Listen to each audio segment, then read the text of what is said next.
New tonight, an exclusive ABC7 consumer investigation. Summertime is peak moving season, and many Americans leave their belongings in storage facilities, sometimes for long periods of time. Well, Canyon resident Mark Maldonado stored his personal belongings in a storage facility in Amarillo, but lost many of his belongings to theft. Tonight, ABC7 investigator David Grasso-Ortega tells you what you need to know when renting a storage unit. Larry, Lisa, like many people, Mark Maldonado rented a storage unit to store some of his family's personal belongings. One day while at his unit, he found that someone had broken into the space from a neighboring unit. And slowly, he's been trying to figure out exactly how the theft occurred and how it could have been prevented. They came in through this panel and they stole my contents. Mark Maldonado rented a storage unit at this facility in Amarillo in 2011. He says that many of the items that he had stored here were of significant value, especially those that belonged to his son.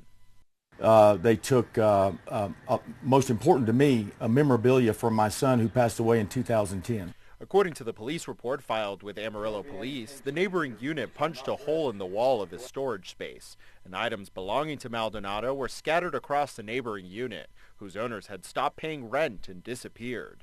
So I called APD, which they were very, very nice, very helpful, and tried to ensure me that they were doing everything possible and that this was a widespread crime across Amarillo. It was a big issue.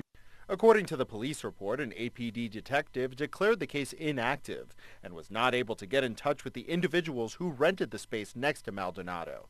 The facility, You Store It, declined to comment on multiple occasions. We asked the owner of On-Site Patrol Services in Amarillo, Michael Akins, what he thought you should look for when renting a storage unit. Here's the key.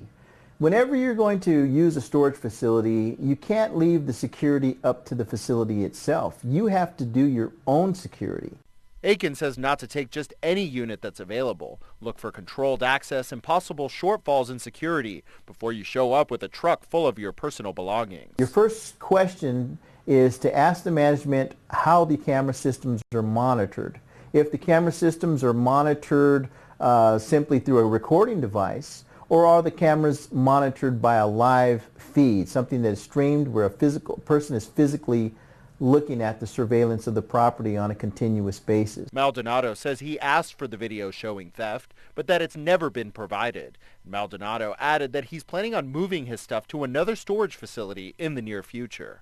Whenever you're buying a form of security and storage, you should get what you're paying for. And again, we asked You Store It to comment on their security protocols, and they declined to respond.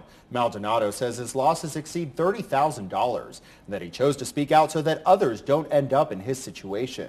Security expert Michael Aiken says there's a lot of diversity in storage places, so shop around before committing to a certain unit.